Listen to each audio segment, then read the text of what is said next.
Olá pessoal, estamos começando aqui um vídeo falando sobre questões comentadas da disciplina Projeto de Vida e Empreendedorismo. A gente trabalhou um vídeo algumas semanas atrás falando sobre trabalho e emprego. A gente procurou definir naquele vídeo o que eram ambos os conceitos teóricos e como é que eles se apresentavam ao longo da história da humanidade, enfatizando principalmente os processos da primeira, segunda e terceira fases da Revolução Industrial, ok? Hoje a gente está fazendo esse vídeo aqui, pessoal, para a gente discutir algumas questões envoltas a esse tema. Eu tive a preocupação da maioria das questões serem extraídas do Enem, porém trabalhando também a questão dos descritores do SAEP e também o conteúdo que a gente já havia discutido na videoaula, ok? A primeira questão, pessoal, que eu coloquei aqui, ela foi extraída do Enem de 2013 e o texto base dessa questão foi escrito por Karl Marx e Engels, ok? Que são os mesmos escritores, vamos dizer, do Manifesto do Partido Comunista. A questão de 2013 fala o seguinte: na produção social que os homens realizam, eles entram em determinadas relações indispensáveis, independentes de sua vontade. Tais relações de produção correspondem a um estágio definido de desenvolvimento das suas forças materiais de produção. A totalidade dessas relações constitui a estrutura econômica da sociedade, fundamento real, sobre o qual se erguem as superestruturas política e jurídica e ao qual correspondem determinadas formas de consciência social. Em outras palavras, pessoal, ele está dizendo aqui que a produção ela é indispensável e independente da vontade dos sujeitos. Na verdade, a produção ela tem que seguir. E que isso, pessoal, possui toda uma estrutura econômica, social, política, jurídica envolto a essa produção, ok? Aí a pergunta se dá da seguinte maneira. Lembrem-se, pessoal, que isso aqui é o texto base, viu, pessoal? Essa parte de cima. Aqui a pergunta é o comando. Vamos para o comando. Para o autor, a relação entre economia e política estabelecida no sistema capitalista faz com que... O que é que essa relação entre política e economia faz dentro do capitalismo? O proletariado seja contemplado pelo processo de mais-valia, ou seja, faz com que o trabalhador seja considerado mais válido, importante. Claro que não. Na verdade, ele é explorado pelo sistema, segundo a ótica de Marx. Letra B. O trabalho se constitui como fundamento real de produção material. Ou seja, o trabalho, de fato, ele é voltado para a questão da produção material.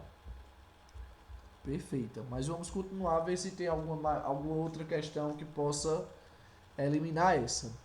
A consolidação das forças produtivas seja compatível com o progresso humano, ou seja, que a produção ela é compatível às necessidades humanas. Na verdade, os seres humanos só consomem aquilo que é necessário. Claro que não. Você pegar o caso dos Estados Unidos, por exemplo, na atualidade, você vai ver que para sustentar a demanda dos Estados Unidos é necessário quase 30% da produção mundial.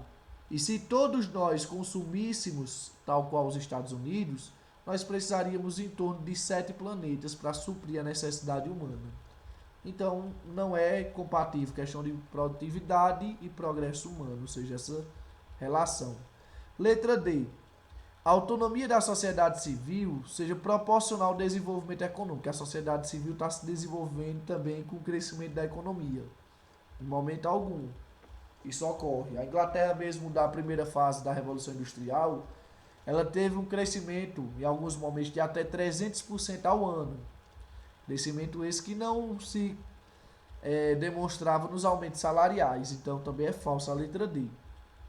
E letra E, a burguesia revoluciona o processo social de formação da consciência de classe. Também não. Na verdade, Marx até propõe isso, mas esse não era o foco de fato do capitalismo. Então, resposta correta, letra B. Vamos para outra questão aqui, também extraída do Enem de 2013. Um trabalhador em tempo flexível controla o local do trabalho, mas não adquire maior controle sobre o processo em si. Ou seja, ele pode controlar o local do trabalho, mas não o trabalho em si. A essa altura, vários estudos sugerem que a supervisão do trabalho é muitas vezes maior para os ausentes do escritório do que para os presentes. Ou seja, que a verdade, a supervisão em relação ao trabalhador, ele se supervisiona muito mais quando está fora do ambiente fechado do que em casa. Dentro do ambiente fechado trabalhando ali ou em casa. Se vigia mais em casa. O trabalho é fisicamente descentralizado e o poder sobre o trabalhador mais direto. Comparada à organização do trabalho, característica do Taylorismo e do Fordismo, a concepção de tempo analisada no texto pressupõe que as tecnologias de informação sejam usadas para democratizar as relações laborais. Ou seja, que as informações estão sendo utilizadas para democratizar todo mundo, trabalho para todo mundo. Não necessariamente. Letra B. As estruturas burocráticas sejam transferidas das empresas para o espaço doméstico. Está havendo uma transferência, mas esse não é o objetivo ainda do Taylorismo. Os procedimentos de terceirização sejam aprimorados pela qualificação profissional. Vamos lá, letra D. As organizações sindicais sejam fortalecidas com a valorização da especialização funcional. No momento algum está falando sobre especialização, pessoal. E letra E. Os mecanismos de controle sejam deslocados dos processos para os resultados do trabalho. Na verdade, o que interessa de fato ao Taylorismo são os resultados. Se você vai fazer ele na empresa ou em casa, isso é o de menos. O importante é que você mostre resultados, ok? Então, resposta correta, letra E. Embora a questão B também faça muito sentido, viu, pessoal? Na verdade, as questões do Enem, elas têm uma coisa que é interessante, que é o seguinte. Existem 5 questões. Uma está absurdamente errada. Em todas as questões. Dessas 5 questões, sempre vai ter uma absurdamente errada, que você elimina logo de cara. Vão ter 2 que estarão erradas, mas valerão ponto de acordo com aquele questionário sociocultural que vocês preenchem no momento da inscrição. Tipo, se tem carro em casa, se tem moto, se tem banheiro, se quanto ganha por mês, e por aí vai. Renda familiar mensal. De acordo com aquele formulário sociocultural, vai ter 2 questões que também vão ser validadas ponto. É claro que de acordo com a necessidade do estudante. Uma vai estar quase certa, no caso essa quase certa aqui seria a letra B, e uma completamente certa. Ou seja, existem 4 questões no Enem que valem pontuação. Uma pontuação máxima, outra pontuação média, 2 de acordo com o formulário sociocultural e uma não vale nada, que é absurdamente errada, ok? Então atentem-se para isso, pessoal. Sempre nas questões do Enem vai ter uma certa e uma quase certa, e pode ser que se você não tiver um conhecimento específico, que às vezes as questões também são específicas, pode ser que você termine escorregando na quase certa, ok?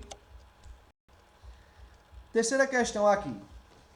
A segunda revolução industrial se caracterizou, dentre outros motivos, pelo desenvolvimento de novas ferramentas, fontes de energia e setores industriais, surgidos principalmente a partir da segunda metade do século XIX, sobre as quais inovações da segunda revolução industrial aponte a alternativa abaixo que está incorreta. Das alternativas aqui, pessoal, quais delas não é considerada uma inovação que tenha surgido durante a segunda revolução industrial? Petróleo? Não. Na verdade, o petróleo ele vai ser essencial até para movimentar os carros produzidos pelo Fordismo e pelo Taylorismo. Energia elétrica, também não. Ela está correta, o petróleo está correto, a energia elétrica. A gente vai ter a inversão do dínamo, vai transformar a energia motor em energia elétrica, está correta. Motor a combustão, produção principal, carros, então tem que ter motor a combustão. Aço, também. O aço ele vai ser criado a partir do processo Bessemer, mas popularizado durante a segunda fase da Revolução Industrial. Então, a única coisa que não foi criada durante a segunda fase foi a máquina a vapor, porque essa antecede a todas essas demais. Ela está presente já na primeira fase da Revolução Industrial, ok? Então, alternativa incorreta, letra D. Outra questão aqui do Enem. A mundialização introduz o aumento da produtividade do trabalho, sem acumulação de capital, justamente pelo caráter divisível da forma técnica, molecular digital, do que resulta a permanência da má distribuição de renda. Exemplificando mais de uma vez, os vendedores de refrigerante às portas dos estádios viram sua produtividade aumentada graças ao just-in-time dos fabricantes e distribuidores de bebida, ou seja, eles organizaram a questão do fluxograma, do organograma das empresas, investiram em tecnologia e isso aumentou a produtividade de refrigerantes. Os estádios estão abarrotados de pessoas vendendo refrigerantes. Mas, para realizar o valor de tais mercadorias, a forma do trabalho dos vendedores ainda é a mais primitiva. É aquela do convencimento, de você oferecer diretamente ao comprador.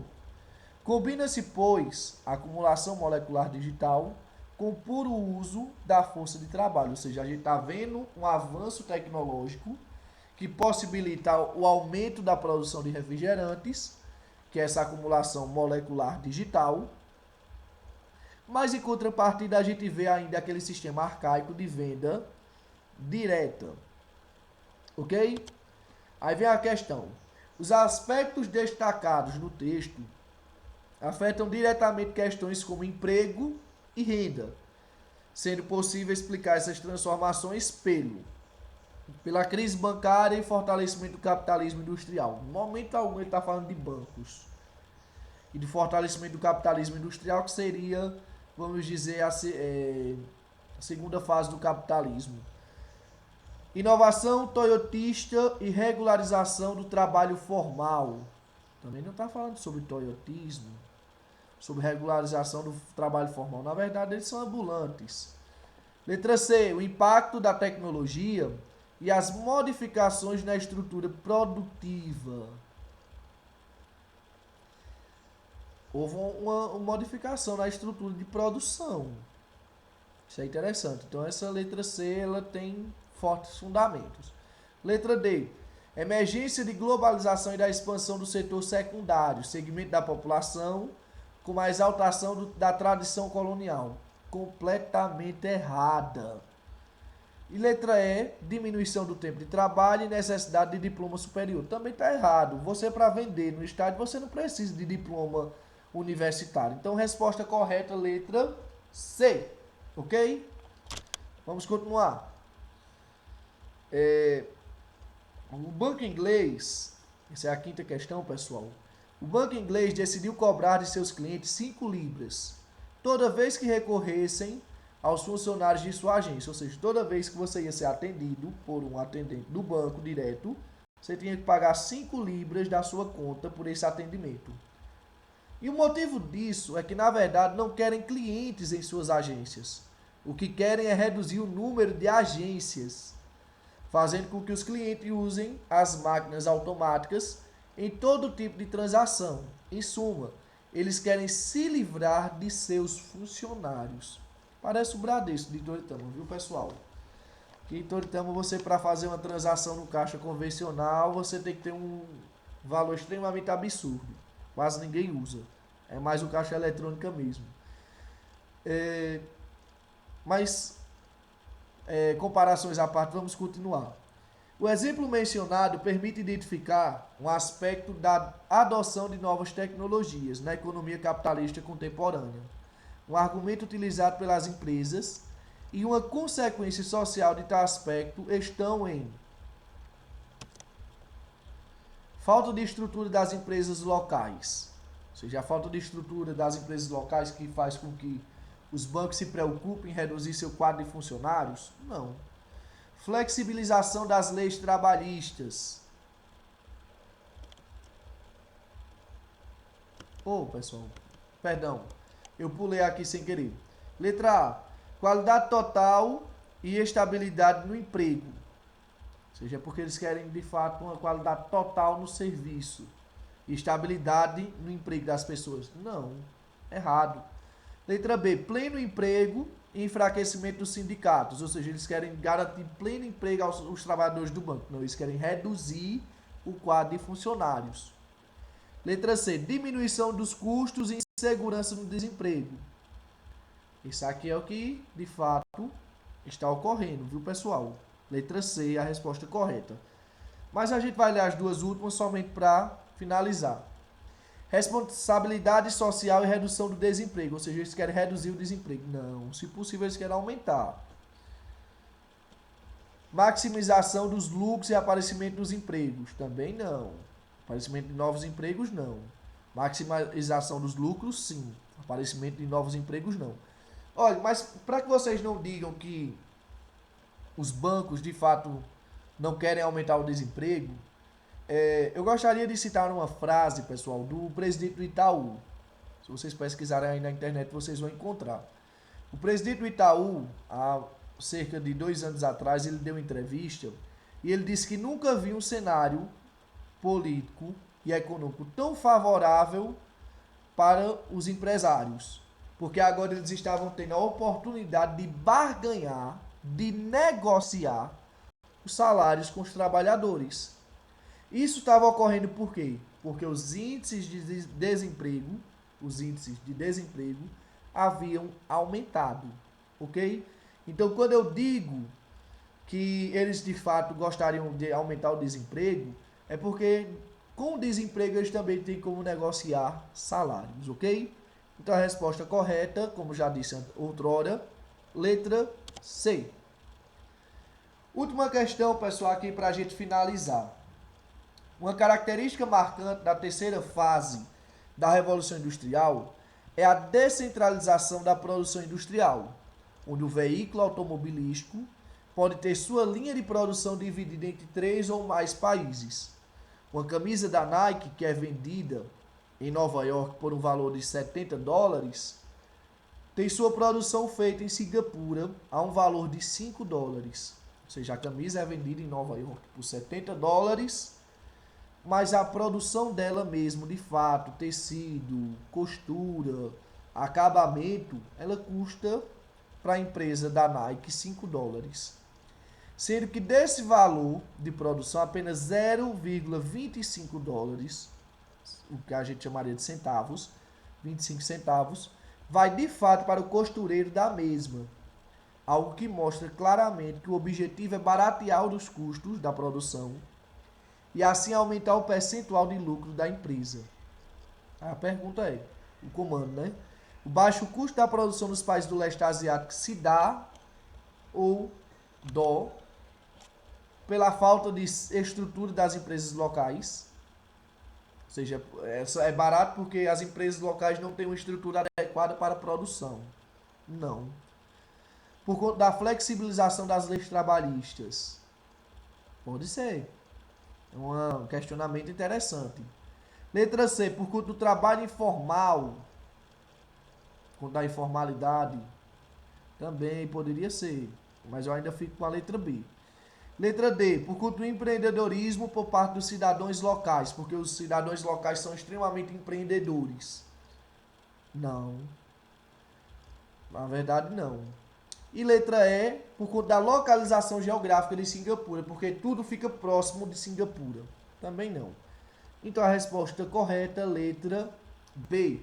Na verdade, esses países, pessoal, eles têm uma flexibilização trabalhista extremamente grande. Carga horária daqui do Brasil, que é de 8 horas diárias, lá vai para 12. Sem falar que os direitos trabalhistas também são muito mais flexíveis, são muito mais frouxos do que aqui no Brasil, pessoal. Então você consegue baratear os custos dessa produção justamente por conta disso, porque o trabalho, o salário é extremamente baixo, os direitos trabalhistas são poucos e também a quantidade de trabalho diário é extremamente elevada, ok? Desde já agradeço a atenção de todos vocês, espero ter contribuído com a questão da formação intelectual e desejo a todos, desde já, bons estudos.